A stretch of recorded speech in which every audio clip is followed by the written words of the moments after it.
வணக்கம். பாப விமோச்சனி ஏகாதசி நல்வாழ்த்துக்கள். லாஸ்ட்டாக நெல்லிக்கனி ஏகாதசி பார்த்தோம் இல்லையா, அதுக்கு அடுத்து வர்றது பாப விமோச்சனி ஏகாதசி. பாப விமோச்சனி ஏகாதசி எப்போ வரும்னா பங்குனி மாத தேய்பிரையில் வர்றது. இதை தேய்பிரை ஏகாதசின்னு சொல்லுவோம். தேய்பிரை ஏகாதசி ஆகட்டும் வளர்பிறை ஏகாதசி ஆகட்டும் ரெண்டும் ஒரே விதமான பலனை தான் நமக்கு கொடுக்க போகுது. அதனால ரெண்டு ஏகாதசியும் கண்டிப்பாக ஒரு மாசத்துல வர்றதை நம்ம இப்போ அனுஷ்டிச்சு தான் ஆகணும். வழக்கம் போல அர்ஜுனன் பெருமாள்கிட்ட கேட்கிறார், கிருஷ்ணர் கிட்ட, கிருஷ்ணா இந்த பங்குனி மாத தேய்பிரை ஏகாதசியோட பேர் என்ன, அந்த ஏகாதசி எப்படி அனுஷ்டிக்கணும், அந்த விரத கதையெல்லாம் எனக்கு சொல்லு அப்படின்னு கேட்குறேன். பெருமாள் உடனே அதுக்கு பதில் சொல்றார். அதாவது இதே கேள்விய முன்னொரு காலத்துல லோமச்ச முனிவர்கிட்ட மாந்தாத்தா அப்படிங்கிற ராஜா கேட்டார். அதுக்கு லோமச்ச முனிவர் என்ன பதில சொன்னாரோ அதே பதில நான் உனக்கு இப்போ சொல்றேன், கவனமா கேட்டுக்கோ அப்படின்னு சொல்ல ஆரம்பிக்கிறேன். பாப விமோச்சனி அதுல பேர் வர்றதுல இருந்தே தெரியறது, பாபத்தில இருந்தெல்லாம் அது நமக்கு விமோச்சனத்தை, ஒரு முக்தியை, அதுல இருந்து விடுபடுறதுக்கான வழியே இந்த ஏகாதசி கொடுத்துடும். என்ன கதை பெருமாள் சொன்னாருங்கிறத இப்ப நம்ம கேட்கலாம். முன்னொரு காலத்துல சைத்திர ரத் அப்படின்னு ஒரு வனம் இருந்தது. அந்த வனம் எப்படின்னா குபேரனோட வனம், ரொம்ப அழகானது. தினமே அங்க வசந்த ருது எப்படி இருக்கும் அது மாதிரி வசந்தோற்சவம் மாதிரி அவ்வளோ அழகான மரங்கள் எல்லாம் இதுவா இருக்கும். சூரியனே உள்ள நுழைய முடியாது, அந்த அளவு மரங்கள் நெடு ரொம்ப உயரமா வளர்ந்துருக்கும். கந்தர்வர்கள், கிண்ணறர், அப்சரஸ், தேவேந்திரன் எல்லாருமே அவளோட சந்தோஷமா பொழுத கழிக்கிறதுக்கும் அவளோட கிரீடைகள் உல்லாசமா இருக்கிறதுக்கும் இந்த வனத்துக்கு தான் வருவாள். இந்த ஒரு பக்கத்துல இவாள்லாம் இப்படி உல்லாசமா இருந்துட்டு இருந்தாலும் இன்னொரு பக்கத்துல அதே வனத்திலேயே முனிவர்கள்லாம் தவம் பண்ணிட்டு இருக்கா. ஒரே இடத்துலயே ரெண்டு இதுவும் இருந்துட்டு இருக்கு. ரொம்ப அருமையான வனம், அது அழகான வனமா இருந்துட்டு இருக்கு. அப்போ அங்க அதே வனத்துல மேதாவி அப்படிங்கிற ரிஷி என்ன பண்றார், தவம் பண்ணிட்டு இருக்கார். தீவிரமா அவர் தவத்துல இருந்துட்டு இருக்கார். அவரை பார்த்தாலே அவரான நல்ல இளைஞன். அவர் அவரோட அந்த இதை பார்த்தாலே எல்லா அந்த வந்திருக்கிற அப்சர ஸ்திரீக்கெல்லாம் ரொம்ப ஆசையா இருக்கும். இவரை எப்படியாவது நம்ம மயக்கணும். இவரை மயக்கிறதே அவ டாஸ்கா வச்சுட்டு இருப்பான். ஏற்கனவே இந்திரனோட வேலை என்ன நமக்கு தெரியும் இல்லையா. யாராவது ஒருத்தர் ஒரு ரிஷி ரொம்ப காலமா தவம் பண்ணினா எங்க தன்னோட பதவிக்கு ஆபத்துன்ட்டு அவளோட தவத்தை கழிக்கணும்னு எப்படியும் அப்சர ஸ்திரீயை அனுப்புவான். இங்க கேட்கவே வேண்டாம், அப்சர ஸ்திரீகளே என்ன பண்றா, நாங்க எப்படியாவது இவரை மயக்கணும் அப்படின்னு ஆசை இல்லை. ஆனா என்னன்னா அந்த மேதாவியோட தவ வலிமை அவரை சுத்தி ஒரு நெருப்பு வளையத்தை போட்ட மாதிரி இருக்கும். அதனால பக்கத்துல எந்த ஸ்திரீகள் வந்தாலும் அவளால அங்க நிக்க முடியாது, போயிடுறா. எல்லாரும் சொல்றா இவருக்கு யாருமே நெருங்க முடியாது. அந்த அப்சர ஸ்திரீகள்ல ஊத்தி மஞ்சு கோஷா அப்படிங்கிறவ, அவளுக்கு இதுவா இருக்கு. எப்படி அவளுக்கு இவரை பார்த்தவொன்னு ரொம்ப பிடிச்சிருது. எப்படியா மயக்கணும்னு எல்லாரும் சொல்றா, இல்ல இல்ல அவர்கிட்ட போகாது, அவர் தவ வலிமை நெருப்பாட்டம் இருக்கும், நம்ம பக்கத்துல போனாலே நம்மளுக்கு எரியற மாதிரி ஆயிடும் அப்படி.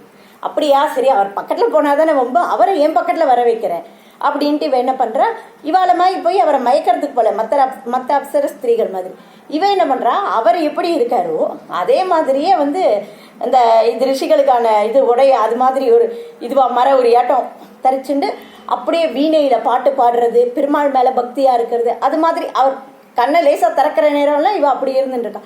உடனே அவருக்கு இவ்வளோ அருமையா நம்மள மாதிரியே பாட்டு எல்லாம் பாடி யாரோ நம்ம தவம் பண்றோம், அவ இப்படி பாட்டு மூலமா பெருமாள் அடையிறா அப்படின்னு ஒரு நினைப்புல அவர் என்ன பண்றாரு, இவளை பாக்குறேன். அப்படியே ரெண்டு பேருக்கும் இதுவாயிடுறது. இவங்களோட அழகுல அவரும் ஈடுபட ஆரம்பிச்சுடுற. ரெண்டு பேரும் இருக்கா. அது காமனோட இதுல என்ன மன்மதனோட பானம் அங்க விட்டு அந்த இதுல இரவு பகல்ங்கிற வித்தியாசம் கூட அவருக்கு தெரியவே இல்லை. அவ கொஞ்சம் ரொம்ப வருஷம் கழிச்சு அவ கேட்கிறா, மஞ்சு கோஷா, சுவாமி நான் போகட்டுமா என்னோட உலகத்துக்கு, ரொம்ப நாள் ஆயிடுத்து, நான் இப்பதானே நீ சந்தியா காலத்துல தானே, சாயங்காலம் தானே ராப்பொழுது கடந்து நீ சூரிய உதயத்துக்கு அப்புறம் போ அப்படின்ற. அப்படி நேரங்காலம் தெரியாம அவ ரெண்டு பேரும் அந்த சிற்றின்பத்திலேயே ஈடுபட்டு இருக்கான். அப்படியான ஒண்ணு என்ன ஆகுதுன்னா, சரின்றா இவர் நம்மள இவரை தானே மயக்கணும்னு நம்ம நினைச்சோம், அவரே நம்ம கிட்ட ஈடுபாடோட இருக்காரு அப்படின்னு அவரோட ஒற்றுமையா இருந்துட்டு இருக்கான். அப்படி இருந்துட்டு ரொம்ப வருஷம் ஆயிடுறது. உடனே சொல்ற, சுவாமி இப்போவாது நான் போட்டுமா, நான் ரொம்ப காலம் ஆயிடுது அப்படின்னு. இப்பதானே இன்னும் விடியவே இல்லையே, சூரியனே வரலையேங்கிற. சுவாமி உங்க இரவு இன்னும் எத்தனை நாள் கழிச்சு விடியும் அப்படிங்கிறா. உடனேதான் அவருக்கு தூக்கி வர போறது. அப்பனா எவ்வளவு நாள் ஆறுது நீ அப்படியே யோசிச்சு பார்த்தா 57 வருடம் முடிஞ்சு போயிடுறது அதுக்குள்ள. இவருக்கு 57 வருஷம் போச்சுன்னு தெரிஞ்ச உடனே அது வரைக்கும் அவன் மேலே மயக்கத்தில் இருந்தவருக்கும் அப்படியே கோவம் வருது. அவளை பார்த்தோன்னே கோவம் வந்து, அடிப்பாவி நீ வந்து என்னை மயக்க ஆரம்பிச்சு 57 வருஷம் என்னோட இதை வந்து இது பண்ணிட்டியே, நீ இதுவாக இருப்பியான்னு, நீ பிசாசா போன்னு சாபம் கொடுத்துரு. உடனே அவள் வந்து உடனே அவள் சாபம்லாம் கேட்கணுமா, அடுத்த செகண்ட் அவள் பிசாசா மாறிடா. உடனே அவர்கிட்ட மன்னிப்பு கேட்குறா, சுவாமி என்னை மன்னிச்சுடுங்க, உங்கள் மேலே இருக்கிற ஆசையிலையும் ஈடுபாட்லையும் தான் நான் வந்து உங்கள்கிட்ட வந்துட்டேன். ஆனால் நீங்கள் எனக்கு வந்து ஏதாவது ஒரு வழி சொல்லி இந்த பிசாச பிறவியிலேருந்து எனக்கு விடுபட வைங்கோ அப்படிங்கிறா. அவர் அப்படியே கோவத்தோட இருக்கார், பதிலே சொல்ல. உடனே அவர் சொல்கிறா, அதாவது சாதுக்களோட சத்சங்கம் வந்து எல்லாருக்கும் நல்லதை தான் கொடுக்கும் அப்படின்னு சொல்லிட்டு இருக்கா. அப்போ எல்லாருக்கும் தெரியும் மஞ்சு கோஷா வந்து மேதாவி ரிஷியோட வாழ்ந்துட்டு இருந்தா அப்படின்னு. அப்படி இருக்கும்போது நான் இப்போ பிசாசவியா பிறவியா போனேன்னா எனக்கு மட்டுமா அது வந்து இது, எனக்கு இந்த இது சாதுவோட இப்படி போனோன்னா பிசாசா தான் ஆவா போல இருக்கு அப்படிங்கிற ஒரு அபகீர்த்தி உங்களுக்கு உண்டாகாதா அப்படிங்கிற. உடனே அவர் பார்க்குறாரு, இவளுக்கு சாபம் கொடுத்ததோட தனக்கு ஏற்கனவே தான் தவ வலிமை இதுவா அவ கூட இருந்திருக்கும், இந்த இது வேற நமக்கு வருமா அப்படின்ட்டு உடனே அவரே சொல்றாரு. இந்த பங்குனி மாதம் வர்ற தேய்பிரையில வர்ற ஏகாதசி வந்து பாப விமோச்சனி ஏகாதசி. நீ வந்து என்னோட தவ வலிமை அவ்வளோ கஷ்டப்பட்டு நான் வந்து பெருமாள் மேலேயே ஈடுபாடாக எந்த விஷயத்துலையும் இல்லாமல் இருந்துட்டு இருந்தேன். நீ ஆனால் என்னை வந்து பெரிய பாவம் பண்ணிட்டேன், என்னோட தவத்தை குறைக்கிற இது. ஆனாலும் உனக்கு இந்த பாப விமோச்சனி ஏகாதசி நீ வந்து விரதத்தை எப்படி இருக்கணுங்கிற அவர் அது என்னென்ன ரூல்ஸ் அண்ட் ரெகுலேஷன் என்னென்ன பண்ணோம் எல்லாம் சொல்லிடுது. இதுபடி நீ ஃபாலோ பண்ணனா உனக்கு இந்த பிசாச பிறவியிலேருந்து உனக்கு விமோச்சனம் கிடைச்சிடும் அப்படிங்கிற. சரின்ட்டு அவளும் போயிடுறான். உடனே இப்போ பார்க்குற அவளுக்கு சாபம் கொடுத்தோம், அவளுக்கு போயிடுது. தான் இவ்வளோ தவத்தை பண்ணி எல்லாத்தையும் இழந்திருக்கோமே, தான் என்ன பண்ணுறதுன்ட்டு யவன முனிவர் அவரோட அப்பா அவரோட ஆசிரமத்துக்கு போகிறார். அவர் இவரை பார்த்துட்டு ஆச்சரியப்படுறார். ஏன்னா இவரோட தவ வலிமை அந்த நெருப்பாட்டம் அப்படி இருக்கு இல்லையா, பிரம்ம தேஜஸோட இருப்பார். என்னாச்சு உன் பிரம்ம தேஜஸை காணும், ஏன் இப்படி இருக்க என்ன அப்படிங்கிற. அப்பா என்னை மன்னிச்சிருங்கோ, நான் வந்து ஒரு அப்சர ஸ்திரீ கிட்ட மயங்கி 57 வருஷ காலம் அவ கூடவே வாழ்ந்துட்டு இருந்திருக்கேன், எனக்கு எப்படின்னு எனக்கு தெரியல, என்னோட தவ வலிமையெல்லாம் போயிடுத்து, எனக்கு திருப்பி நான் வந்து இதுலேருந்து இந்த பாபத்திலேருந்து நான் விடுபட என்ன பண்ணணும். அவளுக்கு நீ என்ன சொன்ன, இந்த பாப விமோச்சனை ஏகாதசி விரதத்தை இருன்னு சொல்லி அவளோட பாவம் நான் கொடுத்த சாபம் போகணும்னு சொன்னேன். உனக்கும் அதே தான், நீயும் அதே இப்போ வர்ற பங்குனி மாத தேய்பிறை பாப விமோச்சனை ஏகாதசியை இரு, நீ பண்ணின இந்த பாவங்கள்லாம் போய் உன்னோட தவ வலிமை திரும்ப கிடைச்சிடும். உடனே அப்பாவை நமஸ்காரம் பண்ணிட்டு அவர் வந்துடுறார். இவரும் அந்த ஏகாதசி விரதத்தை நியமப்படி இருக்கார். இவருக்கும் தான் இழந்த தவ இதெல்லாம் சரியாகி புண்ணியங்கள் வந்துடுது, அந்த பாபங்கள்லாம் போயிடுறது. அவளும் வந்து மஞ்சு கோஷாவும் இதே ஏகாதசி விரதத்து மூலமா இன்னும் அழகான சரீரம் கிடைக்கப்பட்டு தன்னோட சொர்க்கலோகத்துக்கு போயிடுறான். அதை தான் அவர் வந்து சொல்றார். இதான் வந்து இந்த பாப விமோச்சனை ஏகாதசியோட மகிமை.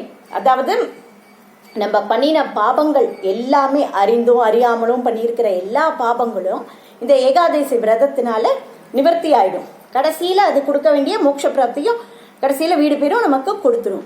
அதோட இல்லாம இது வந்து என்னென்ன இதுன்னா நிறைய பாபங்கள் சொல்லுவா, பஞ்சமகா பாபம்னு அது மாதிரி இருக்கிறதுல இருந்தெல்லாம் பண்ணினா கூட எதுவுமே தெரிஞ்சு நம்ம வேணும்னு பண்ணக்கூடாது. நான் எல்லா தப்பையும் பண்ணுவேன், பண்ணிட்டு விரதம் இருப்பேன்னா அதுக்கு பிரயோஜனம் கிடையாது. அறிந்தோ அறியாமலோ நமக்கு நடந்துட்டாலும் இந்த விரதம் இருந்தோன்னா நமக்கு கண்டிப்பா அதுல இருந்து விடுதலை அடையும். இந்த மாசம் நான் இருந்தேன், போன வருஷத்துல நான் இருந்தேனே, எனக்கு ஏன் வந்து இப்பவே உடனே பலன் கிடைக்கலன்னா இதெல்லாம் வந்து என்னன்னா நமக்கு வந்து சொல்லியிருக்கா இப்படிதான் இருக்கும் நடக்கும், நம்ம நம்பணும். நான் போன மாசம் இருந்தேனே நீங்க சொன்னீங்களே உடனே பலன் கிடைக்கலையானா அடுத்த நிமிஷத்துல கிடைக்காது. ஆனா கண்டிப்பா நமக்கு இதோட முடிவுல நமக்கு இந்த பலன் கிடைக்கும். இது அப்புறம் வந்து இது பிரம்மஹத்தி தோஷம், மது அருந்துறதுனால வர்ற பாபம், அப்புறம் வந்து பொண்ணு திருடுறதுனால நகையை தங்கத்தை திருடுற பாபம், எல்லா பாபத்திலிருந்தும் இந்த ஏகாதசி விரதத்து மூலமா நமக்கு விடுதலை கிடைக்கும். அப்புறம் இது வந்து என்னன்னா பாப விமோச்சனி, எல்லா பாபங்கள்ல இருந்து விமோச்சனி கிடைக்கும். நமக்கு வந்து இந்த தோஷங்கள்லாம் இருக்கும்னு சொல்லுவா பார்த்தீங்களா, இந்த இது சில ஜோசியர்கிட்ட போனா கூட சொல்லுவா பித்ரு தோஷம் இருக்கு, குலதெய்வ சாபம் இருக்கு, முன்னோரோட இது இருக்கு எல்லாம் சொல்லுவோம். அது மாதிரி இருந்தா கூட இந்த இது வந்து எல்லாத்தையும் இந்த ஏகாதசி விரதம் நமக்கு போக்கி கொடுத்துரும்.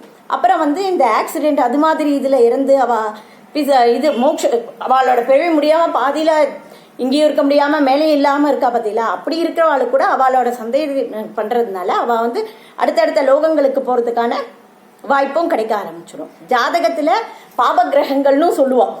சில இடங்கள்ல வந்து அந்த 7ஆம் இடம் 8ஆம் இடம் அதெல்லாம் இருக்கு, அந்த இடங்கள்ல அப்படி பாபகிரகங்கள் இருந்தா உங்களுக்கு கஷ்டம் அப்படின்லாம் சொல்லுவோம். அந்த கிரகங்களோட தோஷங்களை கூட இந்த ஏகாதசி விரதம், ஏன்னா பெருமாளுக்கு மிஞ்சினவர் யாருமே இல்லை, ஸோ அதுவும் வந்து நமக்கு நீக்கிடும்.